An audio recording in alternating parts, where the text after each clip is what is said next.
Well, welcome back to the Diablo Radio Podcast. As always, I'm your host, Ryan. Today I'm joined by my lovely cohort of co-hosts, Double Alex.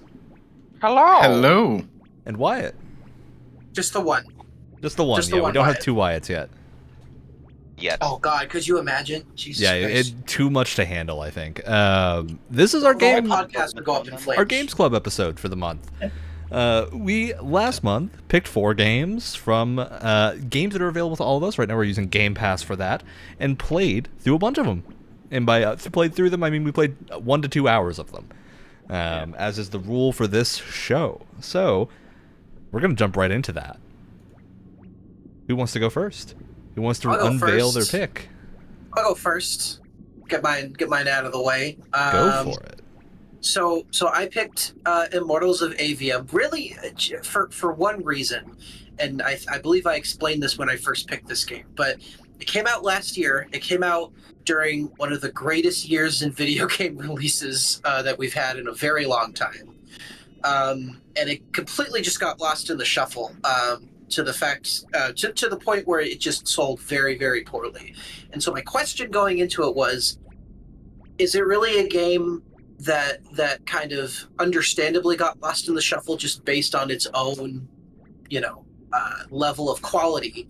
Or was it a game that got forgotten just because of the year that it's in? The circumstance around it. Exactly. Maybe it would have had a better, would have had better sales or more recognition if it was released in not 2023. It's a first-person kind of like magic slinging shooter.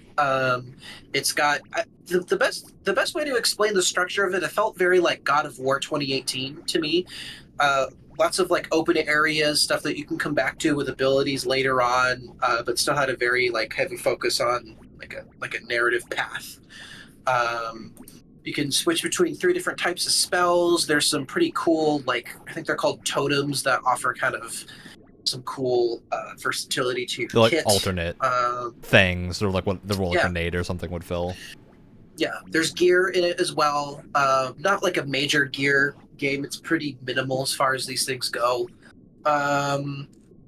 Overall, I kind of like it, actually, with one big caveat, which I'm sure we'll get to. But I feel like the game, I mean, it looks pretty good. I think it controls pretty well. I really like the flow that they have for combat. It feels crunchy, but it feels very smooth. The world is pretty interesting. There's some really nice visuals, especially in the opening area. I love that town. I definitely understand why it got lost in the shuffle with all of the stuff that was releasing last year, but I think on its own, overall, I think it's a pretty solid little first-person magic shooter. I have takes on this game. So I'll start out by saying I think I agree with you on the gameplay front. I think this plays like you would expect a modern shooter to play. You can tell it's really inspired by like Doom 2016 and games of that era. Like the crazy thing to think about with this game is that it came out less than a year ago, right? Like this is within the last year. It was August of last year. So this is like a really, I would say, modern interpretation on a first-person shooter. But to me, where I really get got by this game is the base conceptualization of a magic first-person shooter. I think is great. I love that idea. I really don't like the execution here. I think they, in the process of creating the game that they did, they just kind of lost sight of what makes magic systems fun. And like I would say that Ghostwire Tokyo is a much better example of taking like a magic inspired first person shooter and going a little bit further with it, because I think here it's just like the bracer thing is kind of uninspired. It's very basic. As far as I can tell, there are 3 different shot types for each element. So you've got like your red, blue, and green magic, and then 3 different types of subtypes of weapons, and a bunch of like you can get stats on them and stuff that do other things. Which is cool. It feels like there's a good amount of variety, but none of them behave that differently. Like there's nothing that really hit me as different than what I would find just playing Doom, which feels weird. Like I feel like they could have gone pretty creative with some stuff. and it seems like that was kind of reserved for the spells that you get to cast with your resource bar. But they aren't that exciting. Like I think some of them look really cool and whatnot, and there's a lot of fun stuff you can do with the talent trees in the game. Like there's actually a cool skill tree and stuff where you get to kind of modify your abilities and like spec into things. I think that's really fun. But yeah, where it falls apart for me is I think the gameplay is solid, and I would probably continue playing this. But the way the story is told and the setting that they're in is just not like I think it is really much. It feels like someone who was not hired to write Avengers went and instead wrote a magical fantasy setting, and I think really missed the like good world building and like magic system building that you need to make this work. Because like when you're literally calling your magic red, green, and blue, I feel like you've kind of lost the plot. It doesn't make magic feel unique. There's no gravitas. I feel like it always should. This is a game. I'm glad you described it as like sort of Doom-esque gameplay, because the immediate reaction I got to playing it was if I was playing Hellsinger but without rhythm. Yeah, I can see why you would think that. Because Hellsinger is also Doom-inspired. I don't think that's a bad thing. I actually think that that's a good inspiration for this game to take from.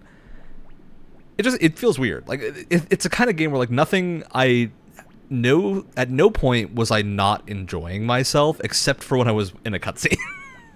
Yeah. So let's talk about the writing a little bit. Go for it. I was just gonna say, this to me feels like a game that really could have benefited. Now, obviously, not every studio is in the position to be able to do this, but this feels like a game that could have really benefited from bringing in like a known fantasy writer to help world build. This needed Brandon Sanderson or exactly what I was thinking of. I think just Brandon Sanderson. I don't think there's another writer who could have justified this magic system. I was literally thinking Brandon Sanderson as I was saying it, but you know, obviously that's dependent on the writer and everything, but I think that it could have used a touch of somebody who, I don't know, had that skill. Because there's like cool ideas here, but they're just really base level. Like they don't go very far into it, and maybe a little change later, but at least at the start, it is pretty basic. Yeah, well, it's why I don't think we're going to be getting another entry in this series anytime soon, which is kind of disappointing because I agree that like a lot of at least what we've learned so far about this world doesn't it kind of scratches the surface on what you can do in a like magic-led kind of fantasy setting. But I think when we talk about like games that would get much better with a sequel, this is probably top of the list, right? Like it's a game that there's a good enough basis here, especially in gameplay, to build off of, that a sequel could really make it much better. But literally a lot of the studio keep the same devs who worked on gameplay and just get like writers. Yeah, I believe the studio cut a bunch of people this year. It's not.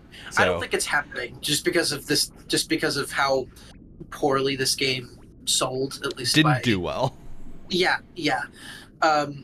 But here's the other thing, right? As I've said before, I feel like I have a pretty decent tolerance towards quippy main characters. I'm not gonna say that this guy, his name is Jack, by the way, in this fantasy. Because of course setting. it is. His name's Jack. Spelled Baseline J-A-K. Baseline, if you're in a fantasy game, call your guy Jax with an X. It's not that hard. But he's got the Marvel quip problem. And again, I don't think it's as bad as something like Forspoken, but it's pretty rough to listen to. There was a couple of lines. Go ahead, Alex. I don't have anything in particular, but there was a couple lines that I was like, "Ooh, it's giving me Forspoken vibes." Yeah. Oh. Yeah. But not to too the much. degree. But no, I think the writing was a problem. It's directed like a Marvel movie in a weird way that I think just doesn't work for a video game. I don't know how far anyone else got, because I'd actually played this game before and picked it back up and played a little bit further. So I'm like 2.5 hours in, something like that. Yeah, so unless anyone else got to where you get an ultimate ability, you get like special magic that you have a resource to use. Oh yeah, I have like 2 ultimates at the moment. You have 2 spells. Do you have the like laser beam ultimate? There's another layer of stuff that you get later on. God, then probably not. Yeah, because I think I'm about like 4 hours in total, and right around there you get introduced to like the Immortals, the bunch of poster characters for the game, and they are interesting personalities. I don't think they really hold up the way that they should. It really felt like I was being introduced to the Eternals again. Oh god. Like 1-to-1. Like there was for a little while like 1-to-1 comparisons to the Eternals, and I was just like, this feels bizarre. Yeah, not great. It also came out right after Baldur's Gate 3. It was at the end of the month that Baldur's Gate 3 came out, and if you're having any fantasy leanings, your writing better be good at that point. So yeah.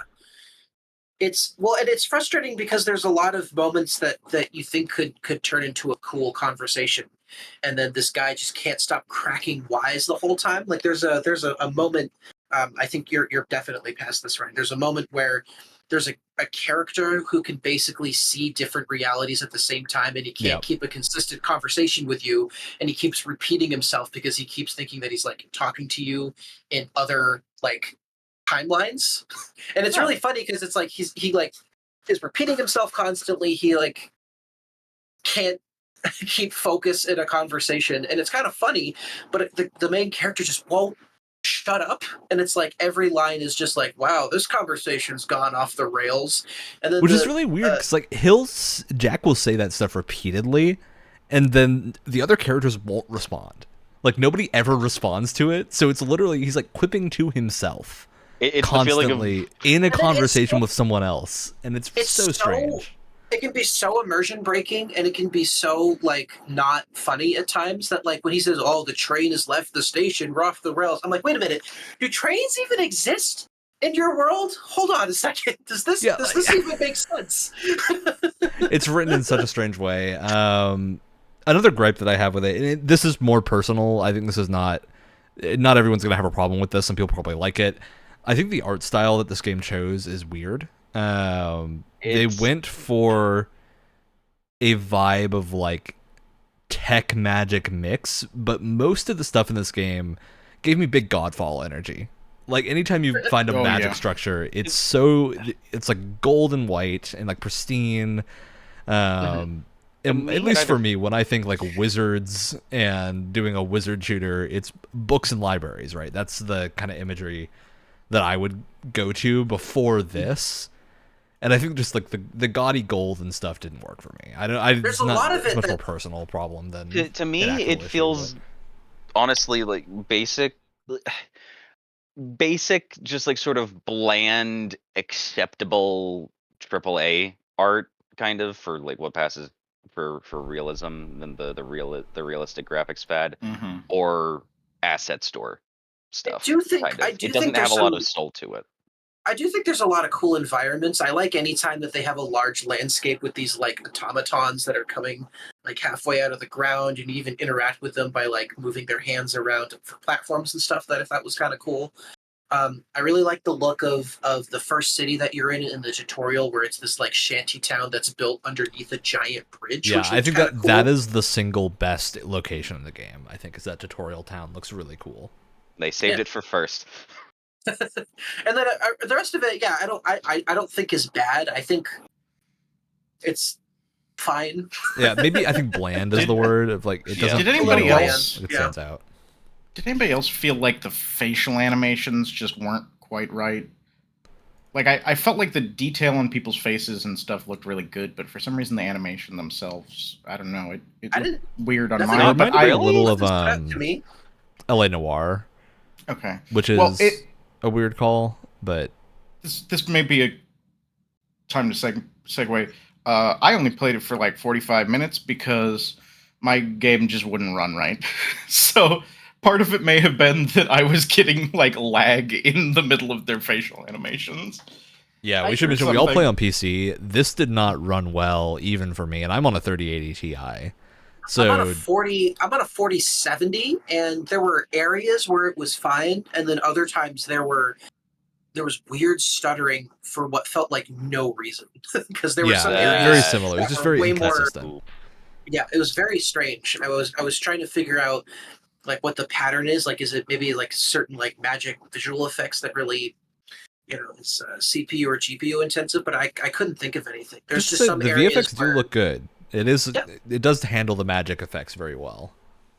Yeah.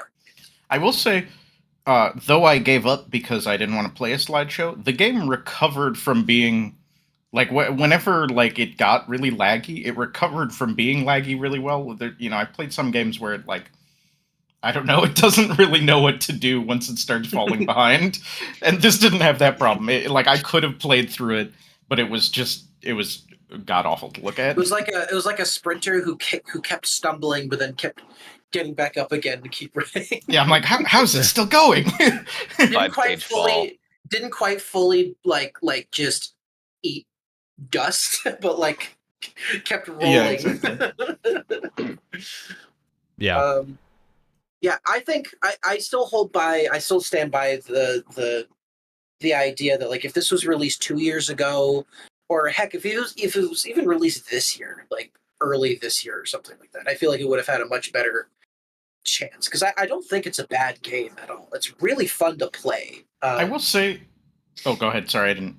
No, it's really fun to play. There's like, there's essentially like Breath of the Wild style shrines that are like mini challenges, whether they're like combat challenges or they use a particular spell. That was kind of fun, and had kind of like a cool looking visual to it.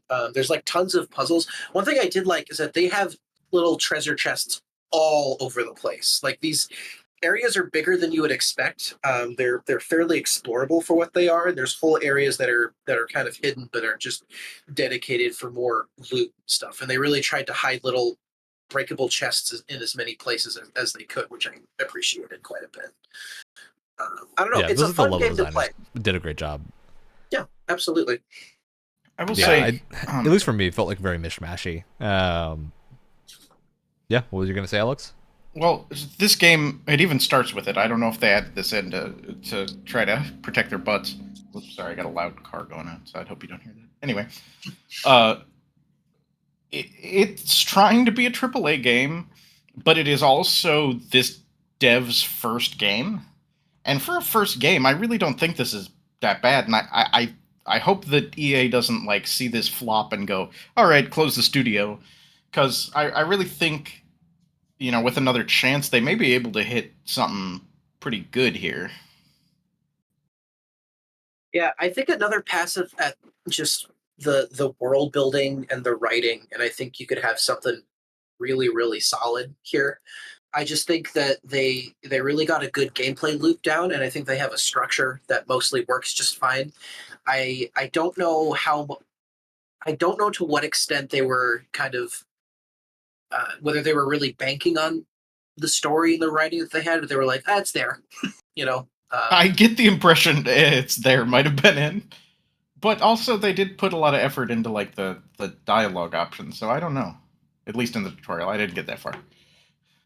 Yeah, I don't really know. I haven't gotten far enough to see whether the kind of dialogue choices you have are actually like affect the story in any way, or it's just kind of very light. It doesn't seem like play. they do from how far I'm in. Yeah, which is fine. That's totally fine.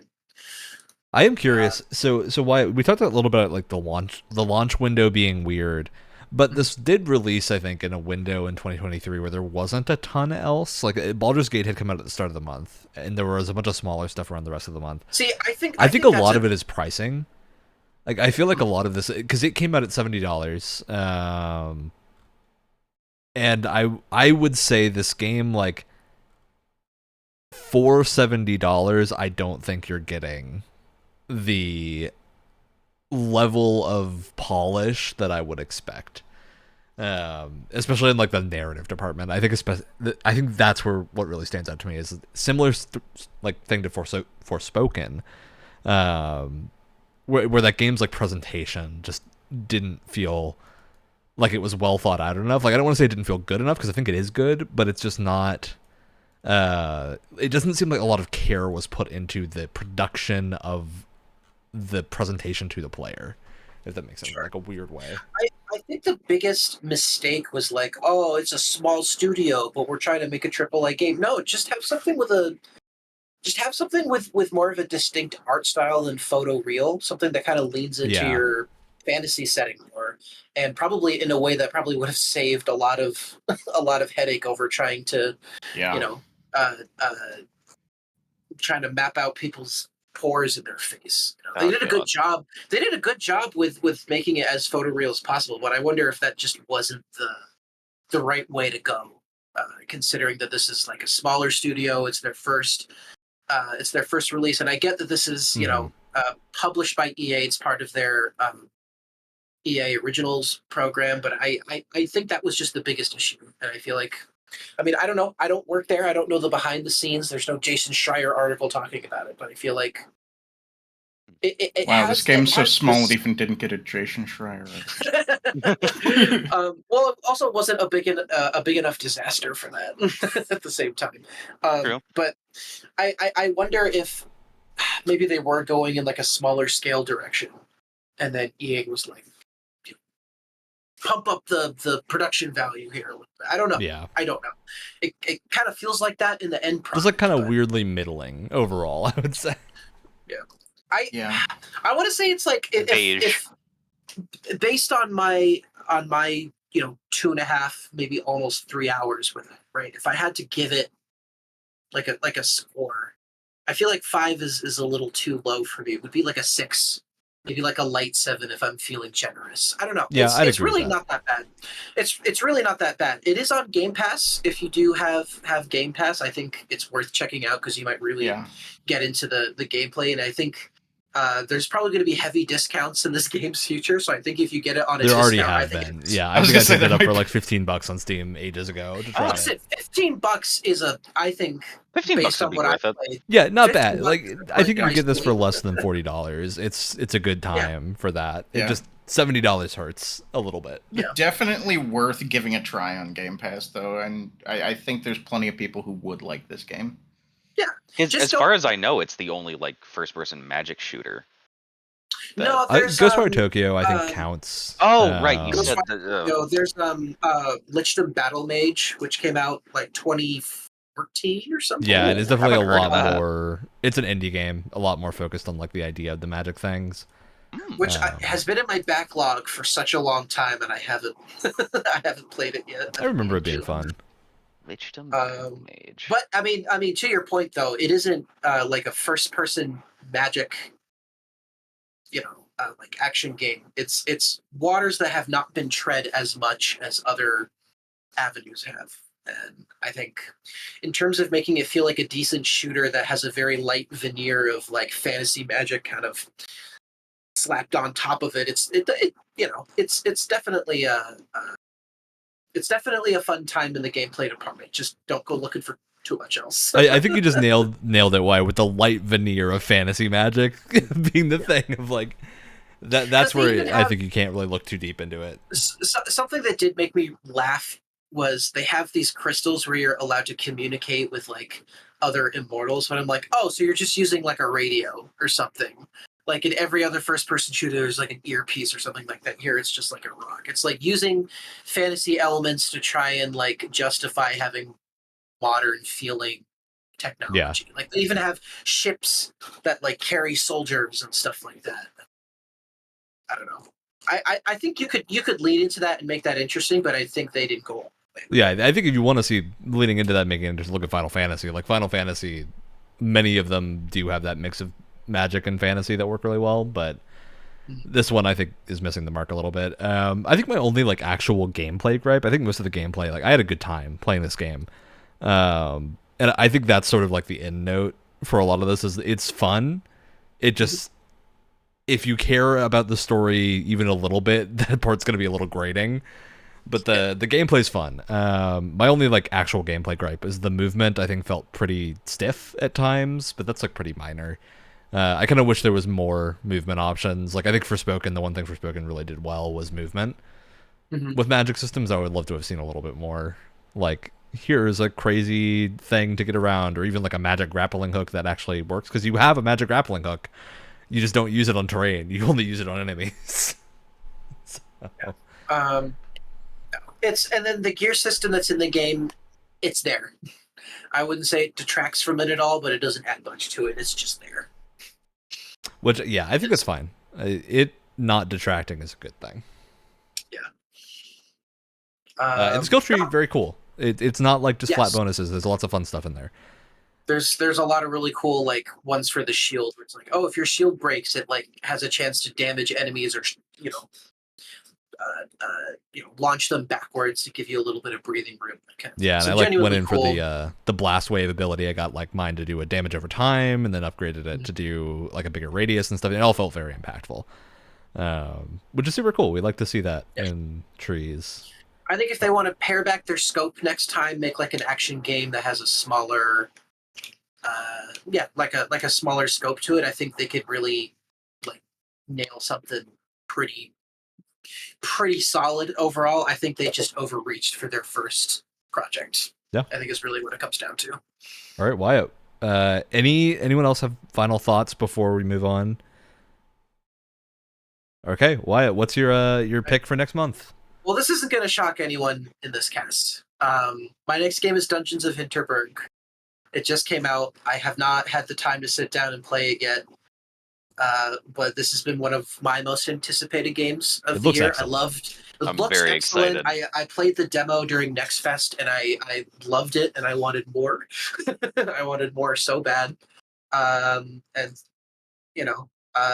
been playing way too many space games because I have a problem at the moment. But as soon as I can find a little bit of wiggle room, I'm going to sit down with this one. As soon as you can find a little bit of space. I don't get it. Explain the joke. I don't get it. Wow. Alex, I think you just volunteered to go next. Okay. I was going to throw you under the bus because one of the last things Wyatt mentioned was a grappling hook, but the game that I selected does kind of have a grappling hook in it at one point. I picked Grim Fandango, the LucasArts point-and-click game. Oh. Absolute classic for anyone that hasn't heard of it before. I don't think any of us have played it before, so I have no justification for saying classic aside from hearing about it a lot. It is a blast from the past with really fun writing, as LucasArts are known to have. You play the salesman in the land of the dead, Manny Calvera, as he tries to get enough money to get out of his debt and go to the lower levels of the land of the dead. What a great setting. I love, even in just the opening section where you're in your like office. Like it seems like a kind of like a regular, like, oh, it's like an office job type thing, but there's so many little artistic touches everywhere that are just so there's so much personality going on. It's great. I think I love so much of like the artistic feel to it. So specifically, this is the director's cut or like the director's version of the game. Yeah. It comes with a director's commentary that you can turn on for a bunch of different scenes. Does it? I don't think I've ever played it that way. It's wonderful. I love seeing that kind of insight into how this was made and the different decisions and things. Manny's office, for instance, was the art test that one of the devs had for it. Okay, that sounds about right. And the hallway essentially like showcases like a bunch of the different tech stuff that they wanted to like showcase as like a big stretch for the time that game was in. But it was, I think the overall feel to it was at least as far as the architecture goes in chapter 1, because I haven't finished chapter 1 yet. It was either like Aztec or Mayan Deco, I believe, is what they called it in the track, which is great style. Yeah, it's a style and just the concept of the game that I think about probably more often than any other game. Oh, right. The type of salesman that you play in this point and click game, you're like a travel ticket salesman to recently deceased souls. You need to try to sell them vehicle packages to get through the afterlife, whether it's a car, a train, a boat ride, or even a walking stick.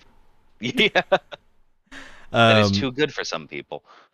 Yeah, this is one of those games. So I want to first of all put this into context. This game came out in 1999 originally. We're playing the It's as old remaster, as but me. it's still like relatively familiar to how it came out. It is very impressive for that time. For point and clicks, it's like at the same time as like the original Metal Gear Solid and a bunch of other like early 3D games coming out.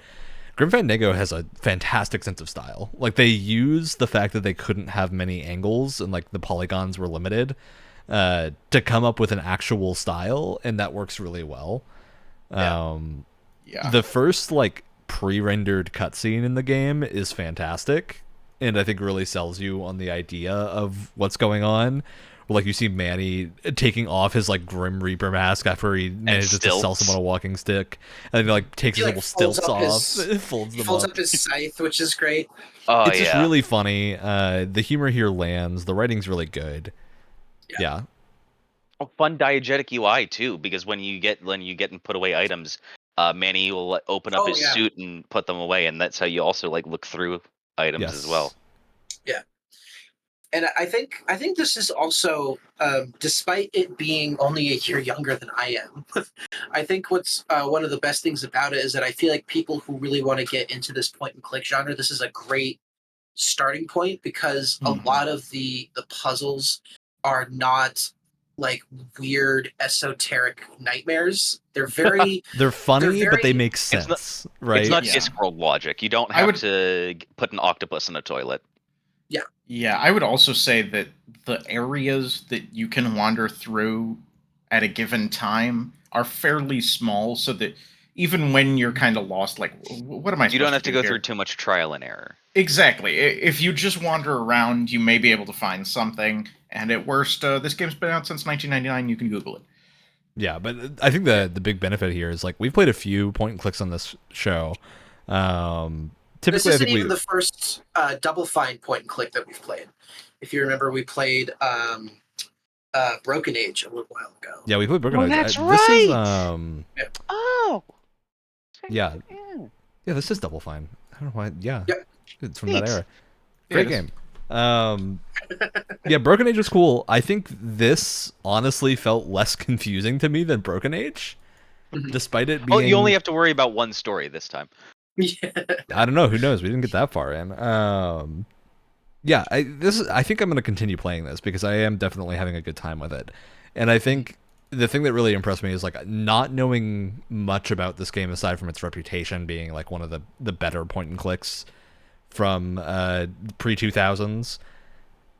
I didn't know anything about this, and going in, I have not gotten stuck in a way that felt unfun yet, which is typically my experience with point and click games.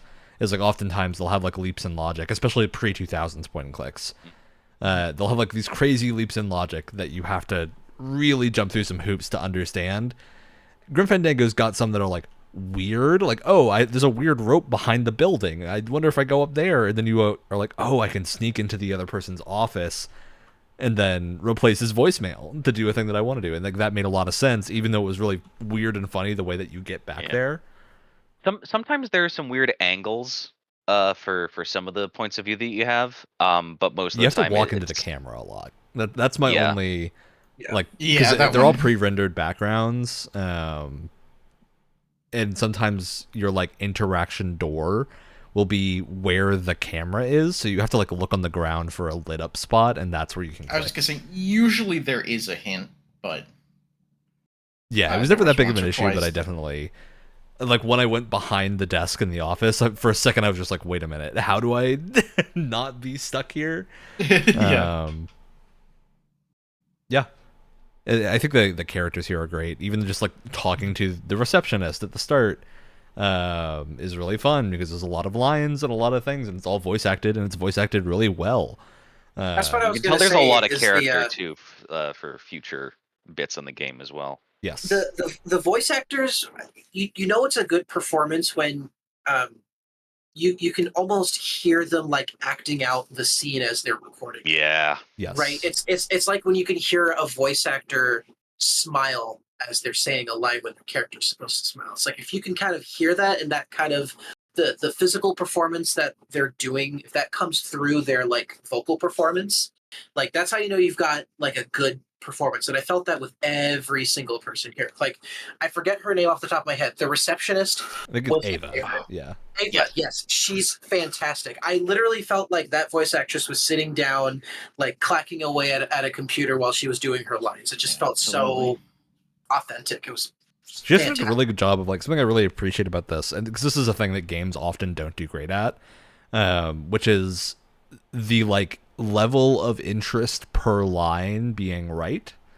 Because Ava, for example, like she's the receptionist, she's supposed to sound kind of disinterested in half of what you're saying, and then you can really tell like when you start having a conversation that's a little bit more something she cares about, she actually starts emoting a little bit more, and it's really impressive that this game has retained all of that as well as it has. It does it better than many modern games. And mind if I use That's- your whole punch? I really wonder if, there was much more, and I'm sure that, since there's director's commentary, I'm sure that this may be a known fact. I'll have to look into it.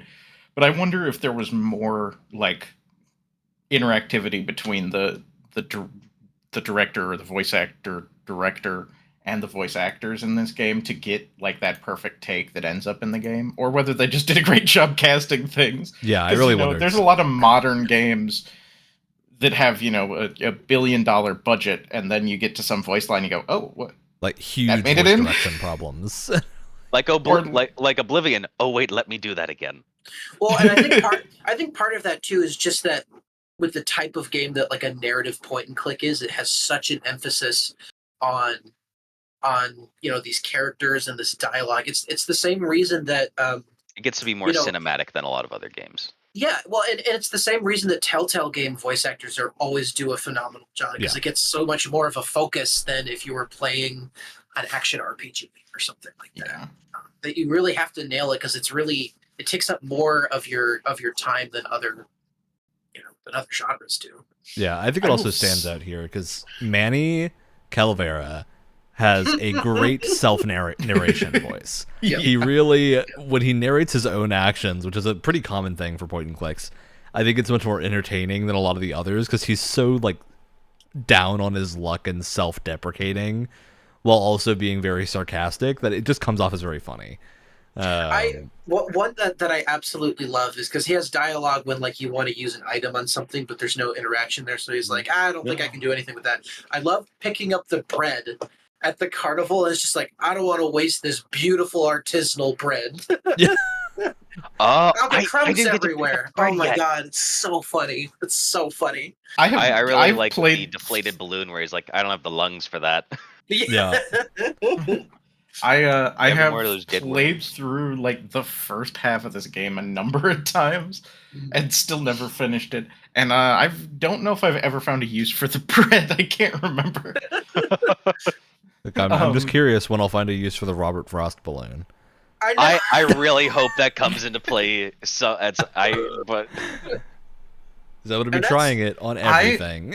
I would say that this game also, somebody might be confused, but this is a great game for someone who doesn't really play games that much to play, or even if they don't want to play it themselves. This is a great like couch, like just like two people to sit on the couch and play. Yeah, it is on console too, which makes that possible.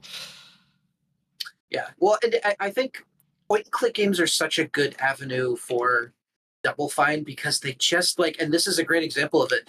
They have this like very specific sense of humor where it always feels timeless, and it never feels like they're trying too hard, right? It feels so like, I mean, perfect example. We were just talking about Immortals of Aveum. Jack is obnoxious, and you could tell whoever was doing dialogue for him was trying too hard to be like, wow, I'm so cool and cracking wise every 2 seconds. And it's just annoying. Whereas here, it just feels so natural to the world that they've set up, that they've created. And it just rolls off of the characters so naturally that it never feels like they're trying to make you laugh too hard. They just know that they have good, funny characters and a good world to kind of hang that comedy on. And it never halts the pace or anything. It's so well done. Yeah. Glottis is best boy. Thought I'd throw that out there too. Yep. Yes. Oh, in the director's commentary, they talk about his first appearance and what one of the animators had to do. And they were just like, all hail the Glottis butt lattice, because they had to like stretch and deform his butt to get it through the door. Oh. Yeah, which if you haven't played this game, Glottis is your demon driver, and who's He's replacing your huge, demon driver and that he's went dumb. home too early, and he's very big. Because and he has Domino to gave fix him the day car. off. Yeah, and it's great. He's very entertaining. I love how they portray the like living world in this too. Yes. Oh Of my like the God. moment It where is you so see like creepy. people that are alive and they're like crazy cutout versions of people. Yeah. One of the coolest portrayals of that I think I've seen. It's so bizarre. It so catches you off guard, and it was fantastic. It was great. It feels like it's like stepped into bizarre, abstract, like art for a second, and then Yeah, it's gone. absolutely. It's This I is also definitely- love. Oh, go ahead. I was gonna say this is definitely fits in my category that are like it's like proof video games can be art. Like show this to anyone and no one's gonna go, oh, this is just a dumb game that kids play and it's violent or whatever, you know. Yeah, and I think the thing that we have to keep calling out with this is like this is a game from an era that most of us have played very little from. Like I think a lot of us were born in 1998, so this wasn't. Yeah, obviously we haven't played a lot of 1998 video games except for like the big popular stuff. Like probably most of us played Half-Life, but a lot of this is like. I think this is one of those games from that era that I've played that holds up much better than others. Because I like playing this now, it doesn't feel like it's missing a step. Like it maybe feels a little bit more indie than it would have then, because like this would have been a pretty impressive AAA showcase back then. But I would say right the now it only feels thing a that lot more- really, I would say the only thing that really dates it is that I love like the pre-rendered environments. They look great, but just because of the times, they look, You can tell they're lower lower resolution, resolution. crunchy. Yeah, Yeah. even with a remaster, because there's only so much you can do. But And, like the 3D models still look great, just because of Yeah. how much attention they paid to them. And the pre-rendered Yeah. backgrounds still look pretty good. oh, they're great. It's just it's the only Everything is- sign of age, but like it still perfectly works with the art style. Yeah, I would say too that whether you're playing this in remastered mode or the original graphics, I recommend remastered mode because it's basically the same and looks better. But either way, they've done a very good job of making things pretty readable. You know, there's a couple of games I've played from this era where I go, oh, I didn't realize that door was interactable, or I didn't even realize it was a door. You know, things might get a little muddy, but this game does a good job of making things visually distinct, Yeah, so I you mean, always can tell We can what's use going on. Fallout 2 as a good example because we played that last episode, which was from 1997. And That Fallout was 2, crunchy. like, it's crunchy, but that game also looks pretty good, all things considered. Like, it's pretty readable, but there's definitely times you're like, I don't know what I can interact with here because I'm not Yeah. sure if that's a Yeah. pot or a smudge on the ground. There was no brown on indicator. brown too. Like, there was also no, at least from my experience, there was no cursor indicator like there is in Grim Fandango. Yeah, Right. no, it was just like the hex You're selection. clicking around in the dark. All right, any other thoughts on Grim Fandango? I think pretty universally positive. Yep, very fun. I'm gonna, at the very least, try to finish it. Oh wow, I didn't even know this is on Switch too. This would be a perfect Switch game. Yeah, Oh! absolutely. Yeah, this is on Switch. all, if you... this is on Well, like and I was- everything pretty much. And I was gonna say it makes for a great Switch game because I feel like you could really treat this like a book. It's like, oh, I'm gonna read a chapter Yeah. or two before I go to bed tonight. Same thing here. It's like literally take your Switch to bed, and it's like, oh, I'm gonna play, for a little bit and just experience a bit more of the story. I would Yeah. say it's like the perfect game too if you have like a long bus ride or train ride or something, Mhm. long Mhm. flight maybe even. You know, it really would capture your attention. Yeah.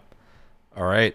So it seems like we all liked it and recommend it. Is anyone planning to actually Absolutely. continue playing, or is this a thing that Oh yeah. Yeah, big outside of time. most people saying? I think I definitely am going to keep chipping at this like a book. My brain is not wired for point and click games. It is both impatient and Mostly just impatient, actually. And it's through no fault of the game. This is my own stupid brain, like ape brain limitations.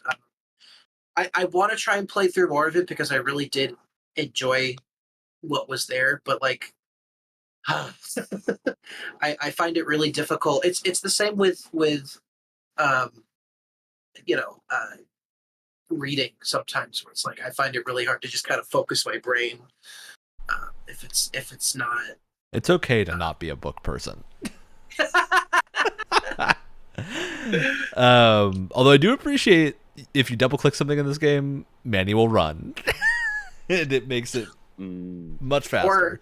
Or I hold was so shift. used to double clicking. You can hold shift. shift too. Yeah. Huh. Nice. I always double click use arrow keys to move around. Something else I discovered. I completely forgot about it using arrow keys. Oh. Yeah. All right. Well, Alex, what is your next pick?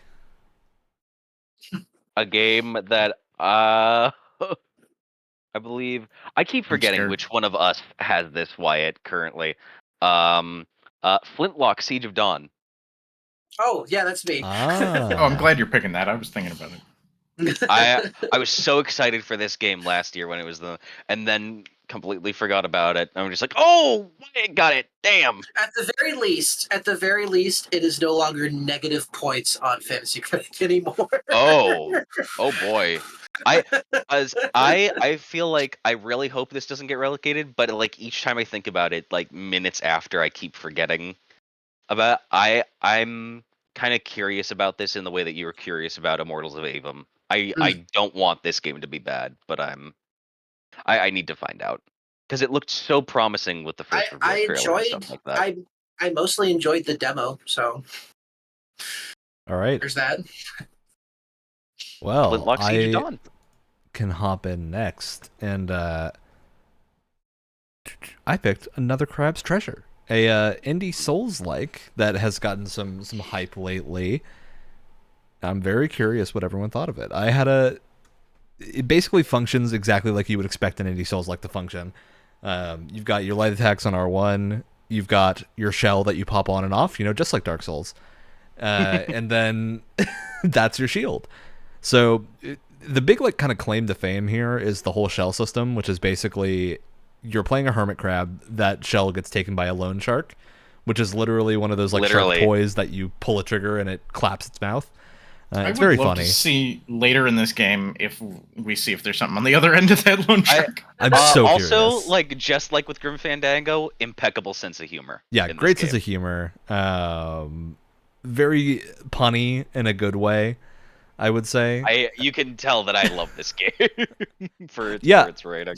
I think the writing here is good. Gameplay has some rough edges, but nothing particularly bad. I'd say my biggest hang-ups on this are just that because of how it functions, it's not like a more modern Souls-like, in that it's hard for you to hit a wall, at least at the portion that we played, and then go explore somewhere else and come back. That's not really a huge option here. And some of the bosses, I feel like, will give people a little trouble. Just because the tuning on, for me, the dodge tuning, I just could not get right. I was having a really rough time trying to time dodges in this game. And a lot of that is just the impact frames of things hitting obviously are not as highly tuned as a proper Souls game from. But it's close enough. I think this is definitely one of the better indie Souls that we've gotten, up there with Lies of P as a proper, really good Souls-inspired game that's very fun to play. And obviously, the setting is super unique. It's all underwater and you're playing a hermit crab. The whole using trash as currency and building materials and stuff means everything looks really cool. There's a really good aesthetic of underwater stuff here. And yeah, it plays pretty well. I'm curious what everyone else has thought of Another Crab's Treasure. Yeah, I enjoyed it. I definitely think that I don't think it's something I want to play at this very, very moment, but I definitely see myself returning this in the future. Yeah, I would say of the games that we had this time, it probably is the one with the most rough edges. I'm curious, you had a rough time with Immortals of Aveum. I did have yeah. There does are perform certain well. like clunkier. There are certain. Like, I think I was talking about this before. Every time I hit a bottle, and I put the game to medium settings, which my computer should have been able to handle, um, pretty well. I put the game to medium settings. I dropped to 5 frames each time I hit and shattered a bottle. I also got like frame jumps when especially when it was like a bunch of bottles that cover up like a pathway or something. There's that. See, I and didn't then have this that could, I didn't problem. really notice that. This could just be a get good moment. Could be a dry But erase thing. I feel like it's the gameplay for me when we're talking about Souls like stuff. This is definitely more reminiscent of like the slower moving earlier Souls games. Yeah, I'll also say a lot of this game is. I've been saying Souls like a lot, but it's also very inspired by 3D platformers. I'd say Yes. specifically like the SpongeBob platformers that everyone remembers Oh and my loves. Yes, God. but the SpongeBob you- platformers, the Scooby-Doo platformers, it's been one of the things that's been leading to me. Which being actually, able yeah, to I play would this say the game platforming here is the stuff that I like more than the combat. I think the platforming is super fun and works very well, especially once you get the fishing hook and can like grapple around the place. Yep, grappling up. Yeah, I think it works super well. The controls are good. Like I didn't fight with the controls at all. And I have think had some motion sickness. Did you I, guys- I do overall understand had that because the problems water like with- waviness. Yeah, Did you guys play with controller or keyboard and mouse? controller. Controller. Controller. I was very pleasantly surprised that being we're playing on Game Pass. It's expected Xbox and things like that. I use a PlayStation controller whenever I'm using controller. Perfect compatibility. It never put up any fuss. It used the correct button shapes as well. It had a very good Super cool. experience with Good. being able to be played. I played it on keyboard and mouse. I was well aware that it probably is better on controller, but I simply sat down and didn't have one near me and didn't feel like getting up. But we love that mood. I was actually pleasantly surprised that the keyboard and mouse settings did not feel that bad. I've played a couple of Souls-likes where it technically has keyboard and mouse settings, and that's the best I can say about it. This was pretty responsive and didn't feel too bad. It definitely probably is better on controller. I would venture a guess, though. Yeah, that's good to hear. But I want to caveat writing. my complaints that I had just mentioned with that. This came out before the Elden Ring DLC. I did not play it before the Elden Ring DLC. I played it after. So I am coming hot off the heels of playing a lot of a proper FromSoft DLC, which is some of their peak stuff. So take all of the complaints about like smoothness with a grain of salt that I am literally coming directly off of playing the mainline thing that this is emulating. So yeah, continue, Alex. I didn't mean to interrupt. Oh no, I was just saying. Also, especially for again another like indie studio thing, really fun emotive voice acting. As from what I've experienced so far, very nice choices for music and composition. Very cool. Has this dev? I'd have to look it up. Has this dev made anything else? I don't believe so, which is very impressive. Yeah, I'd be another time. Yeah, they're called Aggro Crab. I believe this is their specific thing. It looks like they have maybe one or two things behind them. Very interested to see what they do next. Oh, actually, I am wrong. They made Going Under, which is I don't know if anyone else remembers this game. Oh yeah, the like office themed roguelike, which I actually really liked. I thought it was very fun. No idea what that is. Well, I've heard of it before. I would say that definitely a studio to watch then. Yeah, great stuff. I'm super interested to see what they do next. I think I need to let Another Crab's Treasure sit for a little while before I come back to it, just because I do think playing it right after the Elden Ring DLC makes the problems that are probably in actuality very minor stand out much more than they should. I have not played the Elden Ring DLC, and when you said you had problems with it, I was like, wow, my problems with it. And it might also be like I was good at the dodge timing. It could totally just be I got too used to the Elden Ring dodge timing. Yeah, and so I had a bouncing between them. Bit of dodge problem, but not too bad. Yeah.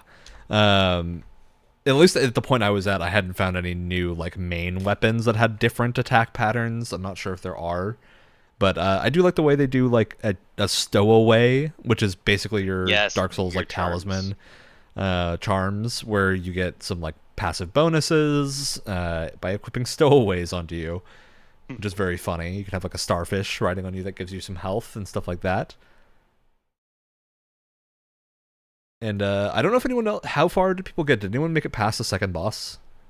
Is the second boss in the Western Cave? Yes, the like cave. I've big almost cave crab. made it through the cave. So big cave, that boss did kind of hard wall me. Oh. Which I think is to blame because of my dodge difficulties. I found either just jumping or blocking are pretty much my only things, because I've had a really hard time with the timing coming off of Elden Ring. Yeah, which I think is probably, you and I both have just been playing a lot of the Elden Ring DLC and are maybe getting our wires crossed. But yeah, I definitely recommend checking this out. I think it's a great Game Pass game in that this is the price of entry being just your already included with your subscription is very good for this, because I think a lot of people won't like this. It feels definitely tuned in a way that's a little bit more rigid than FromSoft. Like, I don't think you don't have summons to fall back on or something like that to make it a little bit easier for yourself if you're having a hard time. That jellyfish would actually make sense now. How often does someone say that the FromSoft game might be a little easier? You know, good point. I hesitate to say easier, but I would say you can brute force FromSoft games a little bit easier. Like doing a magic build or watching a guide or something. I don't think watching a guide to another crowd's treasure will help you actually be better at it. If that makes sense. I think you'll need to get the muscle memory down. But yeah. Overall, I had a good time with this. I think the art style is wonderful. I love the style that they went for. And it plays well. The platforming especially is very fun. All right. No other really thoughts? happy that climbing nets doesn't consume stamina. Yes. Yeah, climbing, I was as long scared. as there's a net there, you can just first net. I was like, I'm gonna fall. All right. For my next game, I'm gonna throw to the group a question to pick one of two games. Oh no. Do you guys want something a little bit newer or a little bit older? I feel like we've been picking things that just came out, so I want to lean towards older just for variety's sake. Older for variety? I think I'm on the older boat. Older. Too. Okay. So I'll tell you next time I'm probably going to pick Kunitsugami, because I have been playing that and it's very good. I knew you were going to pick that if you were going to pick it. I will make you play it later, but I'm playing it anyway, so I don't feel like I need to force you to play it. But there is a game that was recently added to Game Pass that I am a big proponent of, because I really didn't like the first one, and I'm really liking the second one, which is Octopath Traveler. Specifically Octopath 2. I think Octopath 2 is a much better game. I had a lot more fun with it. Well, we've played Octopath 1 on this show before. Yeah, and none of us liked it. From what I remember. So I'm really curious what Octopath 2 is going to be like for this group. And yeah, what characters we'll pick. And I'm going to specify this time. To choose different people when you pick your character, please post it in the Discord. So we don't pick the same characters. We're all going to do the thief again. All right. Alex, you're the last one left. Okay, I picked kind of on a random whim. I picked Medieval Dynasty. It's a game that I had scrolled past a number of times in the Game Pass list and went, wonder what that's all about. So today, or this week, this month, what is time? Anyway, I went, well, let's find out. Yeah. So I found out. And it's basically a medieval village themed survival game. It is not at all what I thought it was going to be. I thought it was going to be more along the lines of Crusader Kings. No, you're much more of a peasant. Yeah. Yeah, and this is a really interesting one, Alex, because I think this fits in a place that no other survival game I've played really does. I'm curious if you had that same sort of reaction after picking this. Yeah, I play a lot of survival games. I like them as a genre, even though you're a resident survival expert. They can be kind of samey, and this one does fall a bit into the samey category. but I thought it had enough of a twist that it would be. I think it's fairly interesting, and I could see people really getting into this. And I played it more than any of the other games this month. In fact, I was playing it just a few hours ago. So there's two modes. I did not try the second game mode that looks to be more multiplayer geared, though I could see that being fun. The first mode is a bit more of like a story mode, but it's still pretty open-ended. You play as a pre-written character who comes to this village looking for his uncle, who turns out his uncle's passed away, and you just go through quests learning about your uncle. After, of course, your parents were brutally murdered. Yeah. Yeah. It doesn't ever really come up in the story other than the intro. It was really funny because it felt very similar to Kingdom Come Deliverance. Do you get to go on a journey of revenge at all? I'm not. I don't know. I don't think so because they're just kind of implied to have died in a war, right? Not. Yeah. There's a big war, and then you go visit an uncle, and he's like, "I guess you can make a life here, whatever." Yeah. So I don't know if there's even any combat in this game. Not as far as I got. Oh no! I do know there are bandits. There is legitimate Okay. combat. Yes. I thought that there was. I have not seen it yet. Besides, I fought a boar and nearly died. You know what this game really reminds me of, and this is one of the things that caused me to, I think, bounce pretty hard off it, along with other things that I'll get into more. But I was getting major flashbacks to the forest when I was playing this game. Oh, see, I have not played that yet. I agree with you, and that's actually why I liked it. Oh, I'm not a big survival game person. When it's like the second I see meters for both hunger and thirst, I'm just like. I will say the meters here are thankfully very slog. forgiving and easy to deal with. Very forgiving, and they give you, at least on the normal difficulty, they gave you a lot of food to start off with. Yeah, you get more from doing quests for the villagers. I nearby. never felt like this game got into really hardcore survival. To me, it was just like forcing you to interact with the mechanics to make a life for yourself, basically. More than you have to eat, otherwise you're dying on this remote island alone, and you'll have to restart your save. You know. To me, it was a little bit more relaxed. I wouldn't say that this is necessarily like a cozy game or anything, but It's fun that you can flirt with any character just right off the bat. Yeah, I believe there's a system from the title where if there's you a die, you gift-giving play your system. child. Yeah. I believe that's how it works. Obviously, none of us got that far. And I think they said that it's always only the male descendants ever. That's the impression I got from the mechanics. I believe you are not to necessarily knock the game for this, but I believe I never found any male characters you could romance with anything. Yeah, I mean, I guess your sole purpose is just trying to continue your line. Then survive. Yeah, and it's literally the title of the game, but still, I don't know. I like that freedom. Yeah.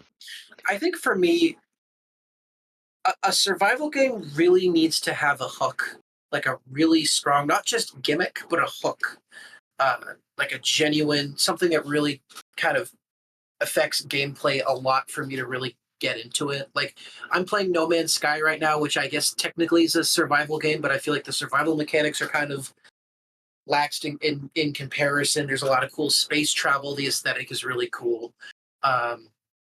Or things like Enshrouded just have this cool kind of action RPG angle to it that makes it feel a little bit less like a grindy survival game. And I think this game definitely does have a unique angle, but I think it's an angle that doesn't grab me enough to kind of stick with it.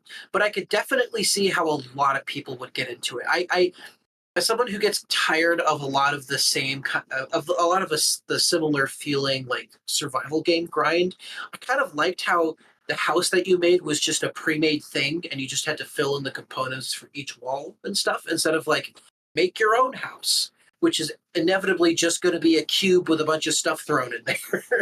Yeah, So I it was actually kinda cool. really agree with you. I think for me, the thing that I really liked about this, being a person that likes survival games, but not as much as Alex does, like I have a very low tolerance for the annoying part of survival games, which is like managing meters and letting them get beyond, especially if I have to deal with like, at a certain point when I'm dealing with temperature mechanics that are more detailed than like Tears of the Kingdom or Breath of the Wild, I get just annoyed rather than having fun with them. Are you telling me you don't want to play Daisy?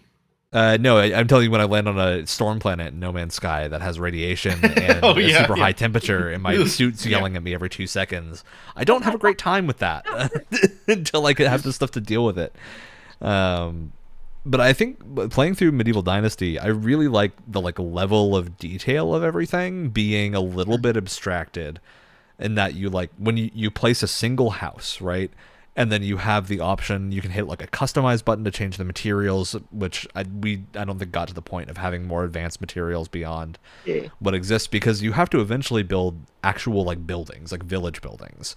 And that I believe is how you get more advanced resources. So I got to a point where I had hired another guy on and had made a hunting cabin, except I didn't really know how to equip him to hunt, so I was the only one hunting, but he had a job, so he was happy. I don't know what he was doing besides sweeping, though. That's another thing that's a personal, not gripe for me, but thing that I've never really gotten into in games is being in charge of other people that I have to assign tasks and roles for. It's no, I'm not the boss, please. Alex is not manager material. Yeah, I gotta go hard. I'm really hard not. Disagree with that. I love doing that. It's I really love from town builders and city builders and stuff like that. From what I saw, the assignment of people to tasks was pretty basic. There wasn't a ton to it, at least as far as I got. Yeah, and for me, I think a lot of survival games, it's specifically stuff like The Forest too, which is one of the first survival games that I played, and really enjoyed, because The Forest I think had a really fun building system for being one of the first big survival boom games. Is just how lonely they are. I think lonely in terms of it feels like you're often the only person that has agency in the world, and so there's a reason there are a lot of them are multiplayer games. Yeah, but at the same time, when you're not survival games tend to be a pretty hefty time commitment, which makes multiplayer a little bit difficult when you can't just hop on for an hour-long session. You need to be super committed to it. And kind of get through, which is it's an exception to the rule that survival games aren't like that. I think Enshrouded was a good exception where we were able to play where you could share together. Materials between characters and things like that. And Valheim does a great job with that, where you're you have separate characters and worlds, so you can travel between them. It's easier when you have games like those where the survival mechanics aren't nearly as hardcore as. I like having a really robust set of mechanics for a single player thing to deal with. That's very fun for me, and I think adding on this management layer really helps with making it feel more like a full game, and not just a set of mechanics that I'm dealing with. I also just like how committed to the theming this is. The writing's not great or anything. It's definitely, most things in this are kind of procedurally generated. It seems like there are quests that don't seem like they do much. There are actual quest lines, but a lot of it is just kind of there to give you something to do. Yeah, I got the impression that the main quests were scripted, but the rest were just sort of procedural, go get me some berries. Yeah. Two things about that. One, I am coming from Morrowind, I am perfectly fine when it's just basic line of dialogue and then reading this stuff. Fine, I'm fine with having to read. That text is awful. The font's bad. The font is bad for text that you have to read all the legible. time. I think you can change it, if I remember correctly, but I did not find that option. There's that. Once again, also immediately having to turn motion blur off, stuff like that. But that's just the given thing. I do like that it had a lot of options for head bobbing and everything that you could tune. Yeah, immediately turn that off as well. I want my camera stationary. And I also do. Oh no, get going. You're good. The one you were talking about the writing. I think that was another thing that me, unfortunately being as steeped in meme culture as I am, was caught off guard by a lot of the lines in the first village. There there were a good few meme lines that are just like straight out of, from the picture. There's that that line from Wolf Children where it's the woman working out in the field. The guy just pops his head up and goes, "You're not gonna get any work done hoeing like that." There's straight up that line. There's the farmer guy saying it's not much, but it's honest work. Someone like said that it was the like if this happened, I'd have like 2 nickels, which isn't a lot. Why are you saying nickel? That's not currency right now. If you or a loved one is experiencing internet brain rot, please call this number. See, Like, I Alex didn't is on even speed notice dial that. for that. I didn't even notice that because I spent so little time in the villages. I also will say one thing I enjoy, and I think I talked about this when we were talking about Dragon's Dogma. There's something about like just that European medieval setting. It is the most basic default fantasy or medieval setting ever, but there's just something so cozy about it that I kind of enjoy it, even if it feels very like basic. It's familiar. I like it more in it's- fantasy than I do in realism. It's charming, and I can't really explain why. Maybe it's just pure nostalgia talking, just because I've seen so many like medieval settings or fantasy settings that just has that as baseline. But there's just something cozy about it, and I'm with you. I think enjoy it. I find it just a comforting setting. I do think my like ideal survival game would be this, but fantasy. Like toss in the ability to build a cool wizard tower, and I would be 100% in. I found 1 potion, but I get the impression there's not more magical than that. I think potion might just be a term for medicinal remedy. And I do want to say, they're trying to there's a go bunch of for things rounded. that this game does that other survival games don't that I really like. I really like the skill system. I think it's very fun to like have a lot of perk choices. It felt very RPG-y in a good way. I can't remember if this is the skill system or the technology system or both. But it kind of has an almost Skyrim-like progression system where, like, the more you do something, that's the more that skill levels up.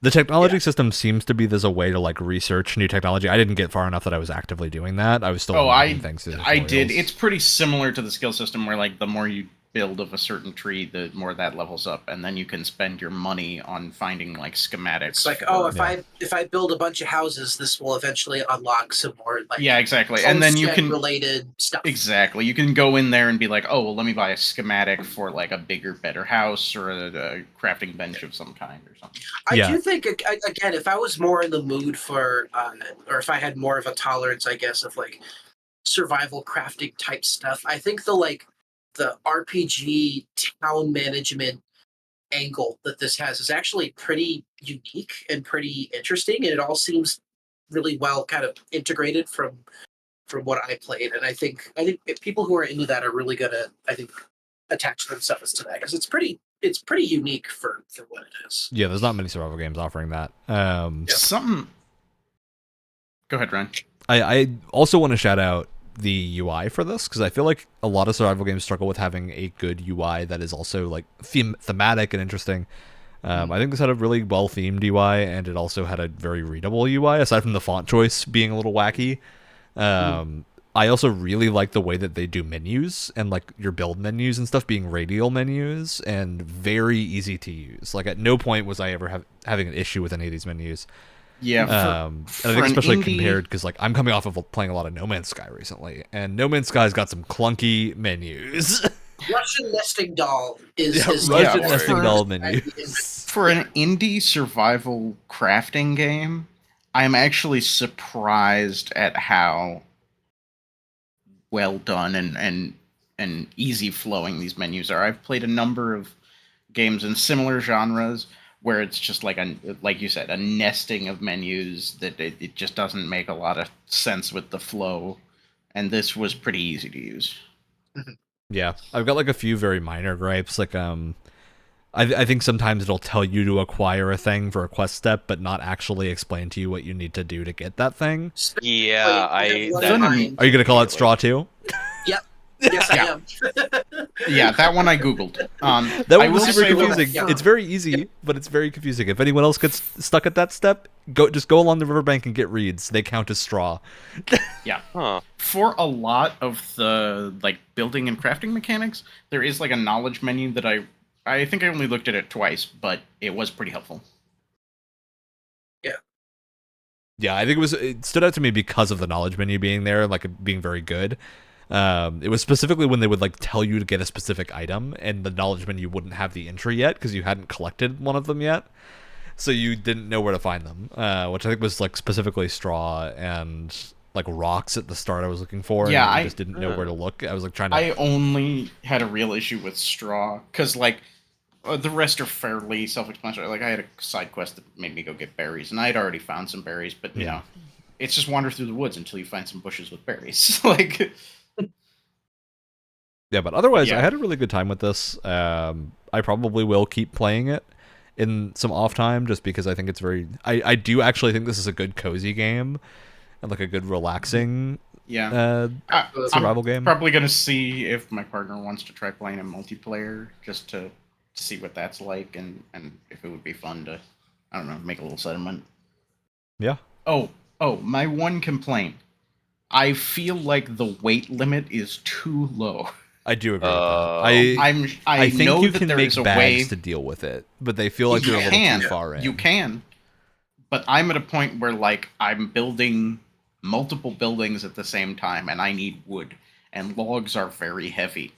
Okay, I have a question. Did anyone else realize, oh, you can craft like bags to increase your carry limit, and then you crafted the bag right in your crafting radial menu, and you didn't realize that it was for like seeds? Or is that just me? Oh. No, because I you didn't could craft a bag in realize your radial menu. It's right at the top, and I was like, oh, I can increase my inventory. That's nice, but no, it's for like carrying seeds. I had it the I was other like, way oh, around. shit. Is I was like, oh, I need a bag for seeds, so I crafted that, and then I went, wait, no, actually, I also need seeds. So I had like discovered that before I went, oh, I think I need a backpack to hold the 19 logs I need to build this This barn. seems like the Valheim cart. I think the Valheim cart is the single best innovation in a survival game. Okay, so Yep, I so agree. something I think, in fact, I know is later in the game and would be very helpful to is a horse, but I have to build stuff to get the horse, and things are starting to get annoying. Yeah, it's to, specifically like, dealing log- with logs is a little annoying. It's logs. My problem is logs. It's Especially always because the logs. I'm at a point where like I have cleared out all of the close trees. Yeah, same. don't they Deforestation grow back? simulator. Don't they grow back? I don't know. They do, just very slowly, as long as you don't I kill have- the stumps. I have buildings on a lot of the spots I would have cut down trees. Yeah. so- As long as you leave the stumps, the trees will grow back. I just don't know how quickly. Oh, I've been harvesting those stumps too. So Oh, well, there you Oh, go. Not a chance. that's why you're deforesting, Alex. well, I also needed room for a big old field. So Yeah, I like that this is a set map. I tend to enjoy when survival games have that. It's something I like about Enshrouded too. And I feel like there's a lot to explore here. I have a feeling the legs on this probably aren't as long as a lot of other survival games, just because it doesn't seem like there's a lot in the way of like an end game here. Once you start to get like a functioning town, I think it's entirely just your own self-motivation to keep going, which isn't a problem, but it probably is just the thing to note if you really want to get like a survival game you can play forever. But yeah, I would almost get the impression that eventually you could build up like a castle or something. I have no idea though. I don't think you can. From everything Not like I a know about it, castle, don't but I think mean you like actually can. walls and whatnot. Yeah. I think it's really going to come down to how much you enjoy, crafting those towns. So I I could see someone just doing it over and over and over again on the same save, just because they enjoy doing it so much. It Yeah, probably I'm gets sure easier that and easier the more time you do it. sure that there's somebody out there who has basically like set up towns across every intersection in the whole map and everything. Yeah. Or But a little bit of a sidetrack here, but I was curious because I know that this publisher, but not the same developer, has published a number of other games in this Dynasty sort of series. Oh. They've made like, let me see, I had it up on Steam. Oh, it's not there anymore. I know there's a Japanese theme one, I think called Sengoku Dynasty, Yes. which I believe is in production, but it is a different team. It's not the same people. Yeah, exactly. So the publisher has a number of these Dynasty games, but the team does not. Oh, Vampire Dynasty, apparently. That is going to fall to V Rising, I guarantee Yeah, you. Wild West Dynasty, which is sitting at pretty negative reviews. Yeah, so Oh, Wild that's West Dynasty disappointing. is the one I was really kind of interested in, because I was like, oh, that sounds like fun. I would have loved a game that was the epilogue of Red Dead Redemption 2 forever. Aw. So I was like, oh yeah, and I'm like, oh, it's on mostly negative. And so like I was looking through the other ones that are in this Dynasty kind of series, and I don't think there's a single one that gets as good as reviews as Medieval Dynasty. Mm-hmm. Farmers Dynasty, wow, mostly positive actually, but Yeah, it looks like I there's can't a imagine Dune that theme this. thing here. I can't imagine that Farmers Dynasty is better or any different from Farming Simulator. Yeah, I mean, hey, cheap variety of survival games seems like a Wow. decent thing to keep making, but Wow, I don't want to say that this publisher might be putting out shovelware, but it does look like shovelware. When I get to Lumberjack My Dynasty Little and Riding Farmers Champion. I don't like that. Nope. It's horse themed, I should say. Horse themed. That doesn't make The it better. Unicorn Princess, Hotel Giant, Industry Giant, Police City Patrol. Yeah, I'm getting the impression that this publisher might put out anything. Ghost Platoon, which I'm pretty sure is here to make you think you're buying Ghost Recon. Yeah, 100% that is a Ghost Oh Recon. my god. Oh no! Oh no! Ghost Platoon. Oh, it's PvP too. Oh, Here, I'm boy. gonna just Oh. let me just shoot you guys in the. We in might the have to chat make that a quick- punishment for next year's fantasy league. Quick. I'd rather play that. Here you go. Here you go. Tell me this is not literally like the icon is not trying to make you think it's Ghost Recon. That's It's incredibly that egregious. feels legally troubling.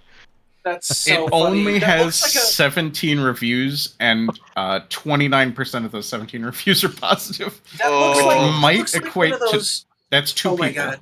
That looks like one of those mobile game ads that like clearly just rips off assets from other games Yep. and then just puts fake like mobile game UI on it. Oh, that's great. I love that. Yeah, so Medieval Dynasty might actually be the best game that this developer has ever made. So we don't have to Sengoku play any more Dynasty, I from them. guess, We've is experienced their mostly peak. positive. Yeah, Medieval Dynasty seems fun. Maybe the rest of these are just copies of the same thing. This is the publisher though. The developer Yeah, not the developer. from RenderCube has only done Medieval Dynasty. yeah. So well, I can't say that they're trying to scam you or anything, but Yeah, the we're just setting it publisher, very positive and generally well unsure, received. might be. All right. Well, that's Medieval Dynasty. Anyone have other final thoughts they want to mention? Seems like generally pretty positive for like a survival player. I will Looking say for too, something for an indie studio, I was actually really impressed. The environments look pretty good. Like the lighting coming through the trees or blades of grass Yeah. actually look really, really nice for a that's- small This is indie very studio. comparable to Kingdom Come Deliverance, which is a great looking game. I was impressed by the level of detail on some stuff too. Like if you pick up a rock, some bugs will scurry out from under it. Very cool. I didn't notice that. Okay, Alex, what's your next pick? I think I'm gonna go with. Yeah, I think I'm gonna go with Sniper Elite 5. Nice. I have played this game before, I believe. I could have played 4, and I might be mistaking it. I definitely But, have I played love these 4. I games. don't think I've played 5. I love these games. I think I have played 5, but this is a great game to skip every cutscene in and just enjoy the gameplay. Seems great. Also, All right. fun co-op, fun multiplayer, if we want to do that.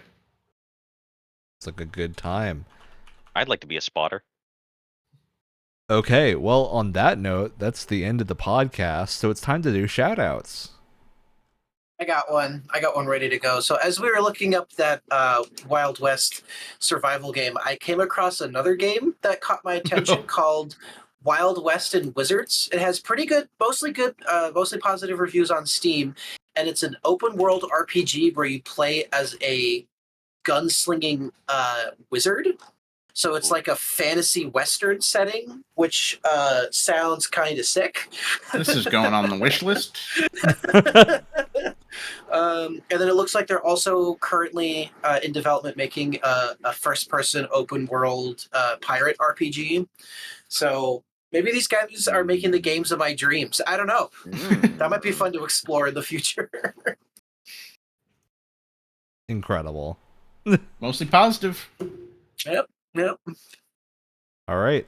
Ryan, you're going. You go. Well, you spoke up, so now it's your turn. Okay. I'm gonna shout out to Bethesda Game Studios for unionizing. Yes. Oh, For those guys. Yeah. Yeah. They're like the entire studio too. It's not just the. Yeah, I heard QA. 241 Wall to people. That's big. Hell That's yeah. Big. Yeah. That's big. All right. Well, now I can bring us back to the realm of nerdity because I got flight sticks and I'm having a great time. And I set up Ace Combat to work with flight sticks. And man, anyone who tells you Ace Combat's not worth setting up the flight sticks for is insane and should do it because it's extremely fun. No, you're using 2 sticks and not a stick and Two throttle. sticks, not a stick and throttle. I got them for Space Sim, so I got dual sticks, and they're both You got like a angled. left stick and a right stick. I got a left stick and a right stick, and they're both That sounds angled pretty cool. like throttles because of the scenes in mech anime where you always see them like pushing forward, and they're always angled. They're not just using sticks; they're always the angled sticks in the wall. And so I set it up like that, and it's nice because it's slightly better for your wrist too. Because if you're twisting a joystick left and right, it's a little bit of a weird motion. But when it's angled like that, it feels much more natural. It's like a motorcycle handle. Yeah, I mean, so if you You're ever gonna look have at to an send pictures aircraft of that. or something, their stick is never up at desk level. yeah, and I also have them mounted to the bottom of my chair and have upended. That's why I don't have a camera on this time because I upended my entire setup to make room for this and like get it hooked up. And so now they're mounted on the arms of my chair and will probably be visible in podcast episodes when the camera's working. You are living my dream. Like I bit the bullet and set it up, and it works You know what very you need? well. Now you need to be able to use the flight sticks for Discord things like triggering the soundboard with a press of one of the. Yeah, gotta set up the hat switches to trigger Discord soundboards. Yes. Who else is a shout out they want to do? Am I the last person? Alex, why are you so confused? I listen. It's hard to count. Look, I was leaving it open. Maybe someone had 2 they wanted to do. My shout out is to these little square chocolate covered key lime pie bites. Ooh. They're fantastic. Nice. Ooh, those sound great. Oh yeah. All right. Well, that seems like a good note to end on. As always, we'll be back next week with more talk about games and stuff and things. Lots of fun stuff to go on about. My favorite thing is talking about things. Yeah, talking about Not things. really the game so much. I just like talking about things. Specifically. Hearing the sound of your own voice is really great. Damn. Alright.